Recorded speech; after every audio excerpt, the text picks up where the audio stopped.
வரும் 22ஆம் தேதி வாக்கில் தென்கிழக்கு வங்கக்கடல் பகுதிகளில் காற்றழுத்த தாழ்வு பகுதி உருவாக வாய்ப்பிருப்பதாக வானிலை ஆய்வு மையம் தெரிவித்திருக்கிறது. விவரங்களை செய்தியாளர் மாணிக்கம் வழங்க கேட்கலாம். மாணிக்கம், வணக்கம். மழை நிலவரம் தொடர்பான மேலும் விவரங்களை சொல்லலாம்.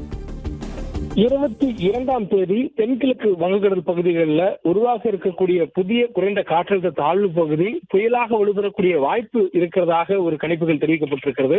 அதுவும் குறிப்பாக தற்போதைய சூழல்ல அதிகாரப்பூர்வமாக இந்திய வானிலை ஆய்வு மையம் வெளியிட்டிருக்கக்கூடிய தகவல் என்பது 22ஆம் தேதி உருவாகக்கூடிய குறைந்த காற்றழுத்த தாழ்வு பகுதி அதனை உருவானதிலிருந்து 48 மணி நேரத்துக்குள்ளாக, அதாவது 24ஆம் தேதிக்குள்ளாக மேற்கு வடமேற்கு திசையில் நகர்ந்து காற்றழுத்த தாழ்வு மண்டலமாக வலுவடையும் என்று தெரிவித்திருக்கிறார்கள்.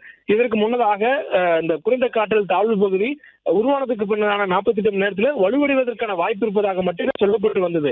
ஆனால் தற்பொழுது காற்றழுத்த தாழ்வு மண்டலமாக வலுவடையக்கூடிய வாய்ப்பு இருப்பதாக வானிலை ஆய்வு மையம் அதிகாரப்பூர்வமாக தனது அறிக்கையில அந்த கணிப்புகள் வெளியிட்டிருக்கிறாங்க. மேலும் அதனைத் தொடர்ந்து, அதாவது 24ஆம் தேதிக்கு பிறகாக அதனைத் தொடர்ந்த காற்றழுத்த தாழ்வு மண்டலமாக வலுப்பெற்றதுக்கு பிறகான 48 மணி நேரத்துல மேலும் வலுவடையும் என்று வானிலை ஆய்வு மையம் தெரிவித்திருக்கிறாங்க. அதாவது ஒரு புயல் உருவாவதற்கு முந்தைய நிலை என்பது ஆழ்ந்த காற்றழுத்த தாழ்வு மண்டலம். தற்போதைய வரையிலும் வானிலை ஆய்வு மையம் காற்றழுத்த தாழ்வு மண்டலம் உருவாகும் என்பதை தெரிவித்திருக்கிறார்கள்.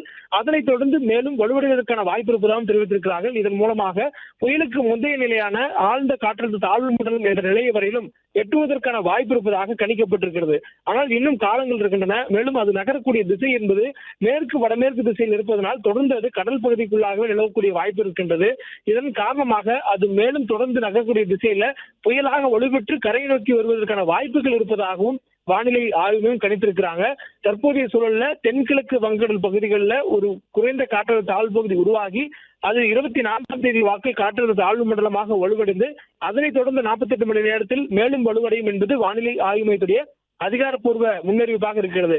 இதே நேரத்தில் இது புயலாக வலுவடையக்கூடிய வாய்ப்புகள் இருப்பதாக சில கணினி மாதிரிகள் காட்டுகின்றன. குறிப்பாக காற்றுடைய வேகத்தை பொறுத்துதான் புயல் உருவாவதை வானிலை ஆய்வு உறுதிப்படுத்துகிறார்கள். அந்த வகையில தற்பொழுது 22ஆம் தேதி உருவாக இருக்கக்கூடிய குறைந்த காற்றழுத்த தாழ்வு பகுதி புயலாக வலுவடையக்கூடிய வகையில அதனுடைய சுழலும் தன்மை இருப்பதாகவும் மணிக்கு 35 நாட்ஸ் என்ற வேகத்தில் அதனுடைய சுழலும் தன்மையுடைய காற்று வேகம் இருப்பதனால புயலாக வலுப்பெறுவதற்கான வாய்ப்பு இருப்பதாக சில கணினி மாதிரிகள் அதனுடைய முன் அறிவிப்புகளை தெரிவிக்கிறது.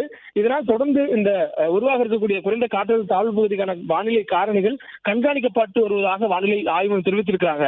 இதனுடைய தாக்கத்தினால தமிழ்நாட்டில் வரக்கூடிய 22ஆம் தேதிக்கு பிறகாக வடகிழக்கு பருவமழை தீவிரமடைவதற்கான வாய்ப்பு இருப்பதாக தெரிவிக்கப்பட்டிருக்கிறது.